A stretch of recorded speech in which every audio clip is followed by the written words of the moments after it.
Hello and welcome to all of you. Myself दीपक देवांगन और आप देख रहे हैं एग्रीजीव एग्रीकल्चर एंड बायोलॉजी की संपूर्ण सरल और सटीक पढ़ाई और हिंदी इंग्लिश नोट्स के साथ पढ़ाने वाली यूट्यूब की एकमात्र चैनल। इस वीडियो में हम एंडोप्लाज्मिक रेटिकुलम के बारे में पूरी डिटेल्स इसमें पढ़ने वाले हैं कि एंडोप्लाज्मिक रेटिकुलम कैसे होते हैं, इसकी संरचना कैसे होगा और ये जो है कहाँ पर पाए जाएंगे और इसका जो लेंथ है लंबाई हो कितना होगा। साथ साथ इसमें जो है वो अगर हमारे बॉडी के अंदर एंडोप्लाज्मिक रेटिकुलम पाया जाता है तो उसका रूपांतरण किस तरह से होगा, कैसे होगा। साथ साथ इसमें इसका अल्ट्रा स्ट्रक्चर की इसका जो इंटरनल स्ट्रक्चर है, अल्ट्रा स्ट्रक्चर है, वो कैसे हमको दिखाई देता है। तो पूरा डिटेल्स में जानकारी आज हम इसमें लेने वाले हैं और इसमें आपको पूरा नोट्स भी मिलेगा जिसपे आपको पढ़ने में आसानी हो।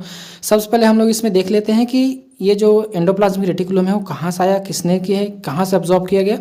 देखते हैं यहाँ पर हमने लिखे हैं the endoplasmic reticulum was observed with light microscope. तो लाइट माइक्रोस्कोप के द्वारा इसको देखा गया था, किनके द्वारा, बाय जो है आपका गार्नियर सन 1897। तो 1897 में इसको जो है वो देखा गया था, किनके द्वारा, गार्नियर के द्वारा इनको देखा गया था।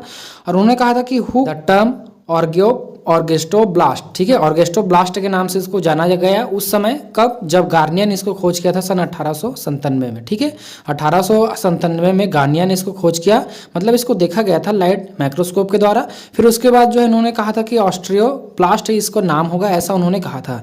फिर उसके बाद तो हो गया हमारे पास ऑर्गेस्टोब्लास्ट तक। अब उसके बाद देखना है कि इसको एंडोप्लाज्मिक रेटिकुलम नाम इसको जो है कैसे पड़ा, कहाँ से आया। तो देखते हैं पहले endoplasmic reticulum were first seen in 1945। तो इसको जो है आपका 1945 में दो हमारे पास साइंटिस्ट आए थे जिनका नाम था आपका KR पोर्टल एंड जो है अल्बर्ट क्लाउड। इन्होंने इसको जो है आपका देखा था सन 1945 में, ठीक है, 1945 में देखा था और इन्होंने इसका जो है वो रेटिकुलम नाम इन्होंने दिया था। अच्छा, अब समझ लेते हैं कि रेटिकुलम का मतलब क्या होता है। तो reticulum which means network was applied by Porter in 1953 to the describe this fabric of membranes, ठीक है। तो फैब्रिक ऑफ मेम्ब्रेन्स मतलब कि जो हमारे पास जो रेटिकुलम का मतलब सीधे से इसमें क्या लिखे हमने कि नेटवर्क होता है, एक प्रकार का नेटवर्क यानी कि एक प्रकार का जाल, जिसके बारे में उन्होंने कहा था सन 1953 में उन्होंने दिया था, नेटवर्क होता है ऐसा करके। इसका जो खोज एंडोप्लाज्मिक रेटिकुलम को जो है पहली बार देखा गया था 1945 में, किनके द्वारा, KR पोर्टर के द्वारा एवं जो है अल्बर्ट क्लाउड के द्वारा। उस तरह से इसको ये जो पोर्टर है उन्होंने इसको जो है क्या किया गया 1953 में इसको जो है डिस्क्राइब किया कि फैब्रिक स्ट्रक्चर इसका कैसे होता है। और फैब्रिक स्ट्रक्चर होने के बाद उन्होंने कहा कि जो रेटिकुलम का मतलब होगा सीधा से हमारे पास नेटवर्क होगा। तो वहीं से इसका एंडोप्लाज्मिक रेटिकुलम जो है वर्ड हमारे पास आया है।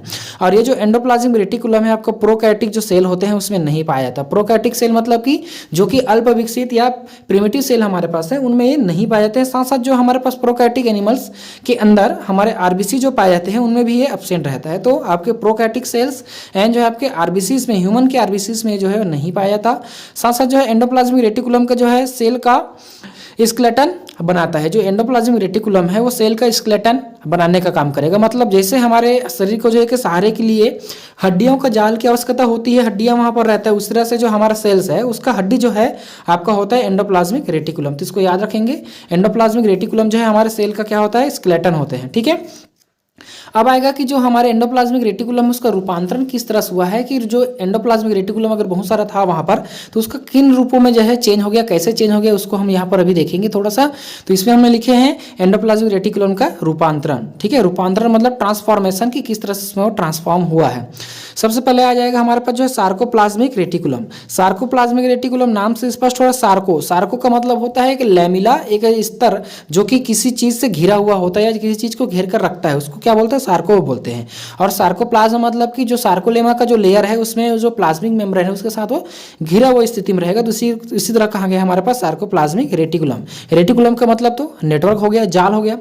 तो ये जो है आपका प्रेजेंट स्केलेटन मसल सेल, तो ये कहाँ पर पाए जाएंगे, स्केलेटन मसल सेल्स में जो है वो पाया जाता है, ठीक है, जो कि कैल्शियम का श्रावण करती है, कैल्शियम का श्रावण कर। जैसे कि हम लोग जानते हैं कि हमारे हड्डी को मजबूत रहने के लिए, हड्डी का निर्माण होने के लिए कैल्शियम की आवश्यकता होती है।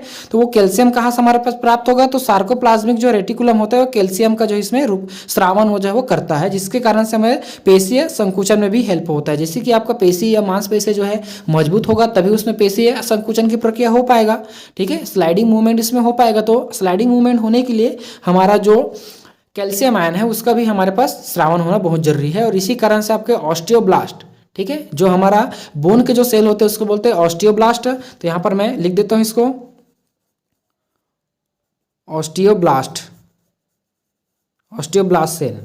तो ऑस्टियोब्लास्ट सेल के द्वारा ही हमें क्या होगा, जो है हड्डियों का निर्माण होगा। तो इसके लिए आपके कैल्शियम की आवश्यकता इसमें जो है वो होता है। साथ साथ इसमें देखते हैं दूसरा नंबर इसमें रूपांतरण के रूप में ट्रांसवर्स टिब्यूल्स। ट्रांसवर्स टिब्यूल का अर्थ ये है कि वो टिब्यूल्स के रूप में वहाँ पर होंगे। कैसे टिब्यूल्स होगा, स्केलेटन हार्ट की जो मांसपेशियों में प्रेजेंट होता है। ये आपके स्केलेटन और हार्ट की जो मांसपेशी है, हमारे दिल की जो मांसपेशी है उसमें पाए जाएंगे। साथ साथ ये अनुप्रस्थ टिब्यूल्स है, यह जो है आपका मांसपेशियों को जो है स्टिमुलेशन को रेगुलेट करता है। मांसपेशियों को स्टिमुलेशन देने के लिए उत्तेजन देगा, उत्तेजना देंगे। साथ साथ इसमें रेगुलेशन यानी नियमन का जो है प्रक्रिया वो करेगा। फिर तीसरा नंबर इसमें हमने लिखे हैं माइलॉइड बॉडीज। तो माइलॉइड बॉडी जो है एक प्रकार का स्पेशल टाइप का जो है स्मूथ एंडोप्लाज्मिक रेटिकुलम होते हैं। एक स्पेशल टाइप का एंडोप्लाज्मिक रेटिकुलम होता है जो कि आपका माइलॉइड होता है, वो कि स्मूथ होगा, जिसके ऊपर आपके राइबोसोम का जाल नहीं पाए जाएंगे। ठीक है, जो कि आपका क्या होगा, रेटिना की पिगमेंटेड एपिथेलियल सेल्स में जो है प्रेजेंट होते हैं। हम लोग जानते हैं कि रेटिना के द्वारा ही हमें जो है स्पॉट का फॉर्मेशन होता है या इमेज का फॉर्मेशन होगा। तो इमेज का जब भी उसमें फॉर्मेशन होगा तो उसके लिए क्या चाहिए हमको, माइलॉइड बॉडी की आवश्यकता होगी। जब मैं आपको पूरा आइस की स्ट्रक्चर पढ़ाऊंगा फिर से, क्योंकि मैंने इससे पहले भी इसका वीडियो अपलोड कर चुका हूं लेकिन आप उसको नहीं देखेंगे, तो मैं फिर से इसको पढ़ाऊंगा तो उसमें माइलॉइड बॉडी फिर से आएगा। तो माइलॉइड बॉडी का काम क्या होगा, वहां पर पिगमेंटेड पाए जाएंगे। पिगमेंट मतलब होता है कलर, अलग अलग कलरों को पहचानने के लिए उसमें पिगमेंट्स पाए जाते हैं, जिसके द्वारा हमारे जो आंख उसमें इमेज का फॉर्मेशन होता है। तो ये पिगमेंटेड एपिथेलियल सेल्स में जो है वो प्रेजेंट होता है रेटिना के। ठीक है, जो कि मॉडिफाइड रूप होता है आपका एंडोप्लाज्मिक रेटिकुलम का। फिर आएगा हमारे पास इसमें ultra structure of endoplasmic reticulum. Ultra structure को देखेंगे कि जो अल्ट्रा स्ट्रक्चर है इसका कैसे होता है एंडोप्लाज्मिक रेटिकुलम का। तो अल्ट्रा स्ट्रक्चर को जब हम इसमें इंटरनल रूप से देखा जाता है, इसमें 3 भाग इसके देखने को मिलेगा हमारे पास, जो है सिस्टर्नी, वेसिकल्स एंड जो है टिब्यूल्स। तो 3 भाग से मिलकर ये जो है बना होता है और तीनों हमारे लिए बहुत ही इंपॉर्टेंट रहेगा। सिस्टर्नी जो रहता है वो एक प्रकार का जो है अशाखित और जो है खुरदरी होता है। अशाखित जिसे आप यहाँ पर देख पा रहे हैं सिलेंड्रिकल रूप में है, कुछ इस तरह से ऐसा सिलेंड्रिकल रूप में है, ये अशाखित होता है। साथ साथ जो है आपका खुरदुरी, खुरदुरी क्यों होगा, क्योंकि इसके ऊपर पर आपको रेड कलर का यहाँ पर दिखाई दे रहा होगा। ये जो रेड कलर के यहाँ पर बने हैं कुछ इस तरह से, हमने जब इसको बनाया तो इसके ऊपर ऐसे हमने कर दिए हैं। तो ये हमारे पास है, इसको बोलते हैं राइबोसोम। ये हमारा राइबोसोम होता है। राइबोसोम हमें क्या करेगा, वो प्रोटीन निर्माण की प्रक्रिया में भाग लेता है। अभी इसको हम डिटेल से और पढ़ने वाले हैं, देखेंगे इसको। वेसिकल्स, वेसिकल जो रहते हैं हमारे पास एक प्रकार का अंडाकार या गोलाकार संरचना होता है। ये संग्राहक होता है, बहुत सारी चीज़ों को संग्रह करके रखने का काम करेगा। साथ साथ जो हमारे पास कुछ चीज़ें और पाए जाते हैं, जैसे कि हमें होता है ट्यूब्यूल्स। जो ट्यूब्यूल्स मतलब कि सीधा सा ट्यूब लाइक संरचना। तो ट्यूब्यूल्स यहाँ पर ट्यूब अगर रहता है तो ट्यूब होता है मतलब नलिकाकार, और ट्यूब्यूल्स जुड़ गया मतलब कि नलिकाकार होते हुए भी शाखित होना। तो ये देखिए यहाँ पर शाखित है और इसमें जो है राइबोसोम जो है एब्सेंट होता है, यानी कि ये स्मूथ होते हैं। ठीक है, अब इनको बारी बारी से हमको देखना है इसमें। चले, सबसे पहले आएगा हमारे पास जिसमें सिस्टर्नी। सिस्टर्नी को देखते हैं तो इसकी जो मोटाई लंबाई कितना होता है, तो यहाँ पर हमने लिखे हैं 40 से 50 में इसकी जो है वो मोटी होती है, लंबी और चपटी होती है। सैक लाइक संरचना। सैक लाइक मतलब थैलेनुमा होता है। सैक मतलब सीधा सा, अगर आपको कहीं पर भी सैक दिख जाए तो सीधा सा समझ जाइए कि थैलेनुमा संरचना होगा। ठीक है, तो ये इसका जो है 40 से 50 में इसकी जो है वो मोटी होगा, लंबी, चपटी और सैक लाइक संरचना, फूला हुआ संरचना होगा, है ना, जो कि आपका समांतर रूप में जो है वो विन्यासित रहता है। समांतर रूप में विन्यासित रहता है मतलब कि जो हमारा एंडोप्लाज्मिक रेटिकुलम है कुछ इस तरह से समांतर रूप में जो है विन्यासित जो है वो ऐसा रहेगा, ऐसा इस तरह से समांतर रूप में विन्यासित हो जो है वो रहेंगे। और इसके ऊपर आपके पाए जाएंगे राइबोसोम, इस तरह से इसमें होगा। तो ऐसे आपके राइबोसोम इसमें भी होगा। ठीक है, क्योंकि ये जो है सिस्टर्नी है तो सिस्टर्नी के ऊपर आपके राइबोसोम जो है वो पाया जाता है, इसको हम लोग जानते हैं। ठीक, तो ये हुआ। अब देखते हैं ये जो है कहाँ पर पाया जाता है। तो ये जो है आपका लीवर, ब्रेन में जो है अधिक संख्या में पाया जाती है। लीवर और ब्रेन क्यों, क्योंकि जो है लीवर और ब्रेन में जो है इसको हमको जो है ज़्यादा से ज़्यादा जो है एनर्जी की आवश्यकता होती है। तो इसीलिए जो है हमारे लीवर और ब्रेन में आपका क्या पाए जाएंगे, जो सिस्टर्नी होता है वो पाया जाता है, इसको याद रखेंगे। साथ साथ जो है प्रोटीन का सिंथेसिस करता है, प्रोटीन का निर्माण जो है वो करते हैं। ठीक है, प्रोटीन का निर्माण ये जो है वो करेगा। अब इसमें जो है कहाँ पर पाया जाता है, तो जो केंद्रक के चारों ओर पाया जाता है। जैसे कि अगर हम यहाँ पर एक सेल बना दे कुछ इस तरह से, अगर हम यहाँ पर सेल का निर्माण करें तो ये उसका क्या हो गया, न्यूक्लियस हो गया। तो इस न्यूक्लियस के चारों ओर जो है कुछ इस तरह से ऐसा पाया जाएगा ऐसा। तो ये जो है आपका सिस्टर्नी होंगे, जो कि आपका केंद्रक के पास पाया जाता है। इस तरह से इसमें केंद्रक के पास पाया जाएगा, तो वही हमारा क्या होगा, सिस्टर्नी होंगे। ठीक है, फिर दूसरा नंबर इसमें आएगा आपके वेसिकल्स आएंगे, तो वेसिकल्स इसमें देख लेते हैं। तो वेसिकल्स की जो इसकी आकृति होती है आपका जो है 25 से 500 म्यू एम इसका जो है व्यास होता है, क्योंकि ये गोलाकार होते हैं इसलिए इसके व्यास में इसको लिया जाता है। तो ये जो है आपका 25 से जो है 500 म्यू एम इसका जो है व्यास वाली जो गोलाकार अंडाकार संरचना होती है, ठीक है, गोलाकार अंडाकार संरचना जो है वो होती है। तो और ये जो है आपका लीवर पेनक्रियास की सेल में जो है वो अधिक संख्या में पाए जाते हैं, लीवर और पेनक्रियास के सेल में जो है वो पाया जाता है। ध्यान रहे आपको, जो लीवर और हमारा पेनक्रियास होता है, तो लीवर में आपका जो है बाइल का निर्माण होगा और इसमें पेनक्रियास में आपका पेनक्रियाटिक जूस का निर्माण करेगा, जो कि हमारे भोजन के पाचन में महत्वपूर्ण भूमिका निभाता है। अगर आपने मेरा वो वीडियो नहीं देखा तो मैं उसका लिंक ऊपर में आपको डाल देता हूँ, आप वहाँ पर जाकर देख सकते हैं लीवर एंड पेनक्रियास को, फिर आपको समझ में आ जाएगा। ये जो पेनक्रियास होते हैं इसमें 2 भाग पाए जाते हैं हमारे पास जो है, ठीक है, जिसके द्वारा आपको जानने को ये मिलेगा कि इंसुलिन को जो है हम ब्लड के थ्रू ही क्यों देते हैं, उसको ओरल तौर पे क्यों नहीं दिया जाता। आप लोगों को बहुत बार ये डाउट आया होगा कि जो इंसुलिन का इंजेक्शन आता है उसको हम लोग किस में देते हैं, सीधा सा ब्लड के माध्यम से देते हैं, लेकिन अगर उसको हम किसी को ओरल की तरह, जैसे टैबलेट्स हो गया, गोली हो गया, उसको ओरल तौर पे दे देते हैं, अगर वैसा दिया जाए तो इंसुलिन क्या होगा, उसका असर होगा कि नहीं होगा, ये सारी चीज़ आपको जो है इसमें जानने को मिलेगा। और आपको लीवर में जानने को मिलेगा कि कैसे उसमें जो है बाइल का फॉर्मेशन होगा और कहाँ पर स्टोर होकर वो रहता है, ठीक है। तो ये जो है लीवर और जो है हमारे पास पेनक्रियास के सेल को जो है अधिक इसमें जो है पाया जाता है, और यहाँ पर वो प्रोटीन का सिंथेसिस करते हैं। पेनक्रियास जो है वो और लीवर में आपको प्रोटीन का सिंथेसिस करेगा।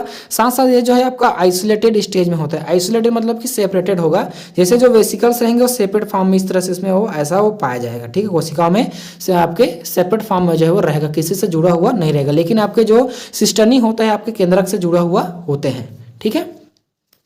फिर आएगा हमारे पास इसमें ट्यूबुल्स देखेंगे इसमें। तो ट्यूबुल्स क्या होगा, ट्यूबुल जो है आपके 50 से 190 म्यू एम इसकी जो है मोटी होती है, और जो है आपका अनियमित रूप से जो है वो शाखित नलिकाकार होती है, नलिकाएं होती है, मतलब अनियमित होगा, इसका कोई निश्चित आकार जो है वो नहीं होता। इसमें आपको याद रखना है कि इसका निश्चित आकार आपको देखने को नहीं मिलेगा।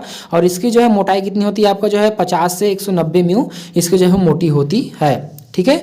और जो है सिस्टर्नी व वेसिकल्स के चारों ओर जो है जालिका के तंत्र के रूप में जो है बनाती है, मतलब जालिका तंत्र का निर्माण करती है सिस्टर्नी, और हमारे जो वेसिकल्स है इसके चारों ओर जो है आपका तंत्र का निर्माण करती है, नहीं कि उसको बांध कर रखने का काम करती है, सीधा सा में बोल भी सकते हैं।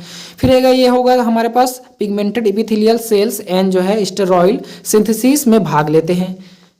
Pigmented epithelial cells and steroids के जो है सिंथेसिस में भाग लेने वाली होती है, ठीक है। और उन सेल में जो है वो पाया जाता है जहाँ पर पिगमेंटेड एपिथेलियल सेल एंड जो स्टेरॉइड का सिंथेसिस होता है उस वाले सेल में जो है वो पाया जाता है, वहीं पर वो रहते हैं। अब उसके बाद आएगा हमारे पास टाइप्स ऑफ एंडोप्लाज्मिक रेटिकुलम। तो कितने प्रकार के एंडोप्लाज्मिक रेटिकुलम होते हैं, तो आप लोग तो सभी लोग जानते हैं एंडोप्लाज्मिक रेटिकुलम 2 टाइप्स का होता है। पहला होगा हमारे पास रफ और दूसरा होगा हमारे पास स्मूथ। इसको एक और नाम से जाना जाता है आपका RER के नाम से जानते हैं, और इसको जो है आपका SER के नाम से जानते हैं, यानी कि 2 रूप में जाना जाता है। शॉर्ट हम बोलते हैं हमारे पास RER मतलब रफ एंडोप्लाज्मिक रेटिकुलम, और इसका मतलब होता है हमारे पास स्मूथ एंडोप्लाज्मिक रेटिकुलम। तो 2 नामों से इसको जो है वो जाना जाता है, ठीक है।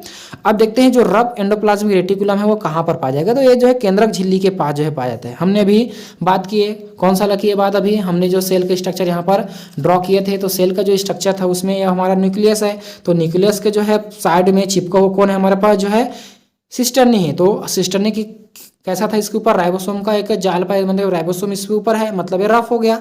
तो कहाँ पर पा जाएंगे, हमारे केंद्रक के पास जो है वो पाया जाता है। केंद्रक झिल्ली, ये रहा उसकी केंद्रक झिल्ली, तो केंद्रक झिल्ली के पास वो जो है वो पाया जाता है, ठीक है। यही आ गया इसमें। इसके साथ साथ हम इसमें अंतर भी देखते जा रहे हैं कि कैसे इसका अंतर होता है। केंद्रक झिल्ली के पास होगा, और ये जो है आपके पास कोशिका झिल्ली के पास होगा। मतलब ये हमारा सेल बन गया, एक और सेल बना लेते हैं इधर, ठीक है।